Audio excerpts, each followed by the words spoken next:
আসসালামু আলাইকুম viewers, Mukta's kitchen কর্নারে আপনাদের সবাইকে স্বাগতম।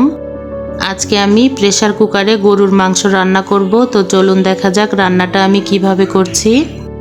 মাংসটা রান্না করার জন্য আমি জিরা, রসুন, পেঁয়াজ, আদা, দারচিনি, এলাচ, লবঙ্গ দিয়ে একটা মশলা তৈরি করে নেব। প্রথমে আমি মাংসগুলোকে কেটে ধুয়ে পরিষ্কার করে নেব। এখন মাংসটা ম্যারিনেট করার জন্য একটা কড়াই নিয়ে নিয়েছি। এখন কড়াইতে মাংসটা দিয়ে দেব। আগে থেকে পেস্ট করে রাখা মশলাটা দিয়ে দেব।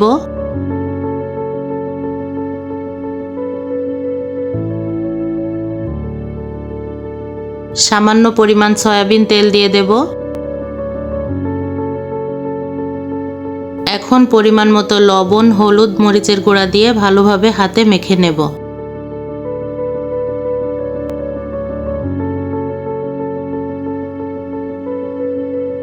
মাংসটা খুব ভালো করে ম্যারিনেট করা হয়ে গেছে। এখন কিছুক্ষণ ঢাকনা দিয়ে ঢেকে রাখবো। এখন চুলায় প্রেসার কুকার বসিয়ে দেব।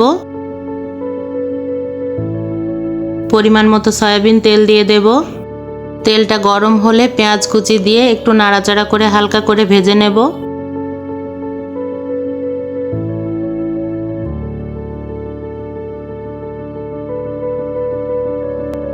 পেঁয়াজটা হালকা করে ভেজে নিয়েছি। এখন ম্যারিনেট করে রাখা মাংসটা দিয়ে দেব। ভালো করে নাড়াচাড়া করে মিশিয়ে নেব। যেহেতু রান্নাটা আমি প্রেসার কুকারে করছি, তাই যতটুকু পরিমাণে ঝোল থাকবে অতটুকু পরিমাণেই ঝোলের পানি দিয়ে দেব। মশলা ধোয়া পানিটাই দিয়ে দেব। এখন ভালো করে নাড়াচাড়া করে মিশিয়ে নেব। এখন প্রেসার কুকারের মুখ বন্ধ করে একটা সিটি দিয়ে নেব। একটা সিটি দিয়ে ঢাকনা খুলে দিয়ে এখন একটু নাড়াচাড়া করে নেব। কয়েকবার নাড়াচাড়া করে ভালো করে মিশিয়ে নেব। এখন কেটে ধুয়ে রাখা আলুগুলো দিয়ে দেব।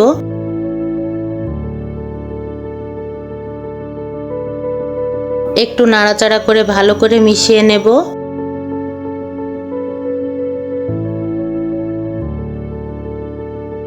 এখন প্রেসার কুকারের ঢাকনা দিয়ে মুখটা বন্ধ করে দেব। আর একটা সিটি দিয়ে নেব। মাত্র 2টা সিটি দিয়ে সম্পূর্ণ রান্নাটাই আমি মিডিয়াম টু লো হিটে করেছি। প্রেসার কুকারের ঢাকনাটা খুলে একটু নাড়াচাড়া করে নেব। এখন পরিবেশন করছি।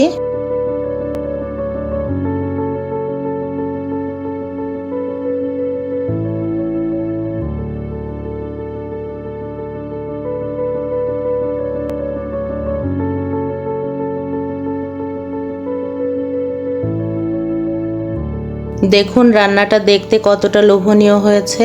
রান্নাটা দেখতে যেমন সুন্দর হয়েছে, খেতেও দারুণ সুস্বাদু হয়েছে। ভিডিওটি যদি আপনাদের ভালো লেগে থাকে তাহলে অবশ্যই আমাদের চ্যানেলটিকে লাইক, কমেন্ট, সাবস্ক্রাইব করবেন। এতক্ষণ আমাদের সাথে থাকার জন্য আপনাদের অসংখ্য ধন্যবাদ।